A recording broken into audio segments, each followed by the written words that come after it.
আজ আমি কি সবজি ধুয়েছি জানো তো বন্ধুরা? আজকে আমি ঝুড়ির মধ্যে ধুয়েছি কাঁচকলা আর আলু। আজকে কাঁচকলা আলু দিয়ে কোপ্তা বানাবো, তার জন্য একটু মুসুরির ডাল ভিজিয়ে নিয়েছি। আর এখানে ডুমো ডুমো করে আলু কেটে নিয়েছি। আলু দিয়ে কাঁচকলার কোপ্তার আজকে তরকারি করব। তা আমি এখানে ফোড়নে কী দেবো, তেজপাতা, এলাচ, দারচিনি, লবঙ্গ, শুকনো লঙ্কা আর গোটা জিরে। আর মশলার মধ্যে রাখবে জিরের গুঁড়ি, হলুদ, নুন। আর এখানে কাঁচা লঙ্কা, আদা, টমেটো পেস্ট করে নেবো। এছাড়া একটুখানি মিষ্টি মানে সুগার ফ্রি আমি রাখছি, আর তার সাথে গরম মশলা। এই দিয়ে আমার আজকে রান্নাটা শুরু হবে। তা প্রথমে আমি জলটা গরম করতে দিয়েছি এবং সেখানে নুন দিয়ে কাঁচকলা আলুটাকে সেদ্ধ করে নেব। তারপরে এটাকে বড়া বানানোর জন্য আমি একটা ব্যাটার তৈরি করব। তা ব্যাটারটা আমি কীভাবে তৈরি করছি সেটা তোমাদের দেখা যায়। তার আগে আমি মিক্সির বাটিতে একটুখানি মুসুরির ডাল যে ভিজিয়ে রেখেছিলাম সেটা কাঁচা লঙ্কা দিয়ে পেস্ট করে নেব। আমি এখানে বেসনটা পুরোপুরি ইউজ করে একটু মুসুরির ডালটা দেবো। তারপরে ওইটা যখন পেস্ট হয়ে যাবে তারপরে সেখানে কাঁচা লঙ্কা, আদা আর টমেটোটাও পেস্ট করে নেব, কারণ রান্নার জন্য আমার এই মশলাটা লাগবে।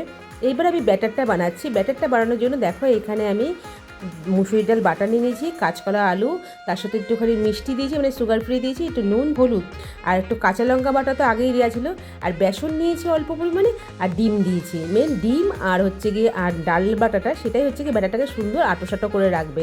আর বেসন তো থাকেই, বেসন একটুখানি না নরম হয়ে যায়। তা এইখানে আমি কড়াইতে দেখো আলু দিয়ে দিয়েছি, তার সাথে নুন হলুদ দিয়ে আলুটাকে লাল লাল করে ভেজে নেবো।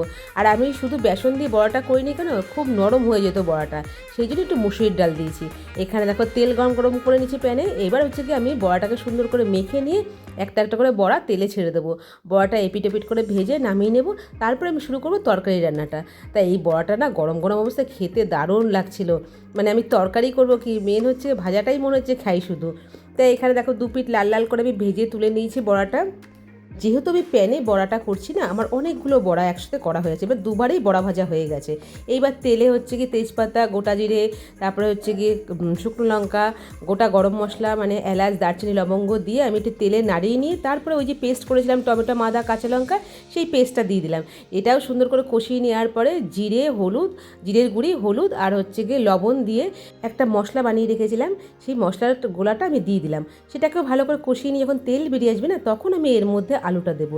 এবার মশলার সাথেও আলুটাকে সুন্দর করে কষাতে হবে। যত তুমি তরকারি কষাবে না বন্ধুরা, তত বেশি কিন্তু মানে একটা তরকারি সুন্দর টেস্ট হয়।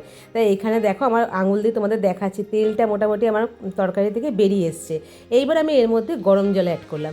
গরম জল অ্যাড করলে পরে কী হয়, রান্নাটা খুব তাড়াতাড়িও হয় আর সুস্বাদুও হয়। এখানে আমি দুটো কাঁচা লঙ্কা চেরা দিয়ে দিলাম। যদি ঝালটা কম হয় তাহলে কাঁচা লঙ্কাটাও ভাতের সাথে মেখে নিতে পারবে। আমি দেখো এখানে জলটা আমার ফুটে গেছে পুরো যখন একদম, তখন এর মধ্যে আমি বড়াগুলো দিয়ে দিলাম। বড়াগুলো দিয়ে দেওয়ার পরে না, তখন কিন্তু এর মধ্যে একটু সামান্য মিষ্টি দেবো, মানে সুগার ফ্রি দেবো, তোমরা চিনি দিয়ে নেবো। আমি একটুখানি তরকারিতে নিরামিষ তরকারি করলে পরেও আমি তাতে একটুখানি মিষ্টি দিই, কারণ আমার মনে হয় তরকারিতে একটু মিষ্টি দিলে না তার টেস্টটা বেড়ে যায়। এবার দিয়ে দিলাম গরম মশলা। আমার তরকারি অলমোস্ট রেডি, এবার নামাবো আর গরম গরম খেতে দেবো। তা কেমন লাগলো আমার এই কাঁচকলার কোপ্তার তরকারি জানাতে ভুলো না বন্ধুরা। টাটা।